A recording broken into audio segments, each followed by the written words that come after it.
O contexto da carta de Paulo, nosso terceiro ponto. Então vamos olhar agora para o porquê Paulo escreveu esta carta.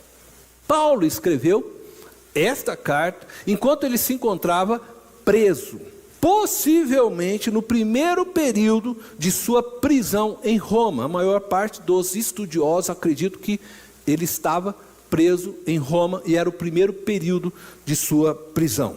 Neste período, seu discípulo Epáfras o visitou e relatou a Paulo a respeito do testemunho da igreja de Colossos e das heresias que estavam surgindo na igreja. E aí nós precisamos entender que havia o quê? Diversos povos, diversas culturas, religiões, que agora estavam entrando também para dentro da igreja e começa um sincretismo religioso. E nós vamos ver isso aqui um pouquinho mais.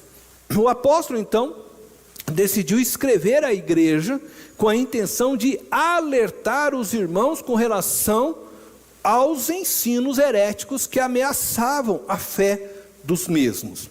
Paulo diz que estes ensinos tinham aparência de sabedoria e que estavam sustentados em filosofias vãs, fundamentada nas tradições humanas e nos princípios elementares deste mundo, e não em Cristo. Essas vãs filosofias induziam os crentes a um erro teológico e também a uma prática errada da fé. Nós percebemos na igreja de Colosso o que muitos estudiosos chamam então a presença do gnosticismo. Gnosis é a palavra conhecimento. Então, por isso você vê que ele fala de filosofias vãs. Então, há uma introdução de pensamentos gregos, ao mesmo tempo apegados a outros costumes, como essa da deusa, que nós citamos, né, Cibele, onde havia em culto a natureza, e aí começa a misturar tudo isso, e mais o judaísmo, né, que ainda estavam apegados à lei de Moisés. E aí nós temos um gnosticismo aí sincretizado nesses pensamentos. Paulo vai combater isso. Então veja só, o erro teológico estava no conceito de que a plenitude de Deus se encontrava distribuída nas diversas emanações de seu ser. Portanto, acreditavam que deveriam venerar essas diversas emanações divinas, como os espíritos elementares da natureza, os elementos da natureza, terra, água, fogo, ar, começam a ser adorados por essas pessoas. Então eles começam a achar que tudo isso faz parte da emanação divina. Deus está nessas coisas todas. Aí os anjos também são objetos de adoração, faz parte dessa emanação divina. Significa o quê? Que o Deus pleno vai distribuindo sua vida, né, seu poder, a sua plenitude nessas emanações. Então também acreditavam em deuses menores. Segundo este pensamento, estas emanações divinas regiam a vida dos homens e tinham o poder da entrada do reino divino. De alguma forma, os anjos, todas essas emanações, todos esses pequenos deuses, podiam sim ser instrumento para que eles entrassem no reino divino, no reino dos céus. E dessa forma, eles começam a olhar para Jesus Cristo, a quem Paulo havia pregado, como uma dessas emanações.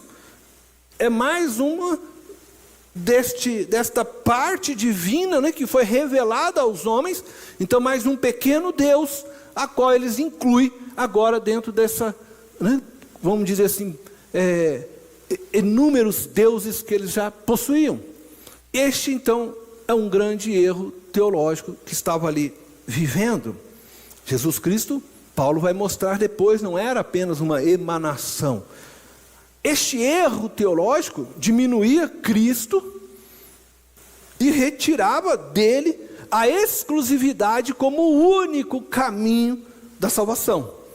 O apóstolo Paulo então trata de refutar estes erros teológicos. Nos 2 primeiros capítulos de sua carta, nós encontramos o que os teólogos chamam a doutrina do pleroma, da plenitude. ele conclui esta defesa de Jesus com as seguintes palavras. Eu vou apenas ler já a parte da conclusão dessa teologia dele, Colossenses, capítulo 2, do verso 8 ao verso 10.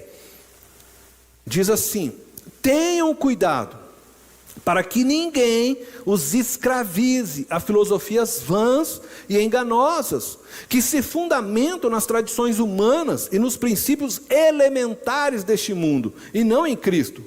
Pois em Cristo habita corporalmente toda a plenitude da divindade, e por estarem nele, que é o cabeça de todo poder e autoridade, vocês receberam a plenitude.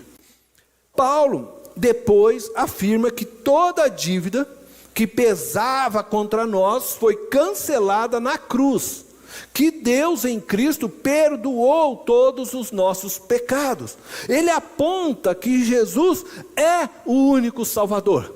Então ele está defendendo a plenitude de Cristo, isto é, não existe esses eons, não existe aquilo que eles acreditavam de Deus distribuir a sua divindade para determinados elementos da natureza ou para outras divindades, outros homens. Ele está dizendo para eles que Cristo detém toda a plenitude de Deus, nele está toda a plenitude. E aí então ele vai dizer que Cristo morreu na cruz, pagou o preço dos nossos pecados, cancelou toda a dívida que era contra nós através da sua morte, do seu sangue, defendendo então que ele é o único caminho, dessa forma, o único Salvador. Como dissemos anteriormente, as vãs filosofias não só induziam a uma teologia errada, mas também a uma prática errada da fé, levando os irmãos colossenses ao ascetismo e à abnegação.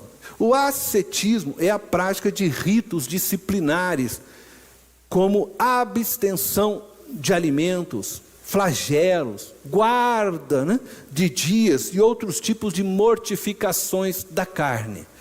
A abnegação é uma simulação de humildade, dando a aparência de uma santidade superior. Possivelmente isso era fruto já da união do gnosticismo com o judaísmo, onde então a gente sabe que alguns judeus que se diziam cristãos, eles não abriam mão da lei de Moisés. Então eles defendiam ainda a guarda do sábado, a guarda dos dias santos. Eles defendiam que eles não deveriam comer determinados tipos de alimentos. Enfim, aí se junta este pensamento gnóstico, e aí nós temos esse erro teológico. E Paulo também vai combater isso. E ele busca corrigir isso. Veja as palavras dele agora em Colossenses capítulo 2, no verso 16, 17 e 18, onde ele é muito claro para a igreja com relação a estas heresias. Está escrito o seguinte: portanto, não permitam que ninguém os julgue pelo que vocês comem ou bebem, ou com relação a alguma festividade religiosa, ou a celebração das luas novas, ou dos dias de sábado. Estas coisas são sombras do que haveria de vir. A realidade, porém, encontra-se em Cristo. Não permitam que ninguém que tenha prazer numa falsa humildade e na adoração de anjos os impeça de alcançar o prêmio. Tal pessoa conta detalhadamente suas visões, e sua mente carnal a torna orgulhosa. Então, este ensino começa a desviar as pessoas da verdadeira fé em Cristo. Preste muita atenção, porque Paulo fala isso de uma forma muito séria, que ele diz: não permitam que ninguém faça determinadas coisas com vocês. E aí ele vai dizer lá, já no verso 18, não permitam, novamente. Para o que ele fala? Para que estes não impeçam de alcançar o prêmio. Veja só, tais teologias que estavam surgindo, tais heresias, desviavam as pessoas de Cristo e levavam elas, segundo aqui as palavras do apóstolo Paulo, à perdição. Elas iam perder o prêmio que Cristo já havia conquistado para elas na cruz. Estavam se apegando a coisas que não deveriam. Após ter refutado e corrigido então a teologia e a prática de culto da igreja de Colosso, o apóstolo Paulo conclui sua carta exortando-os para uma prática cristã concreta na vida e nas diversas relações sociais.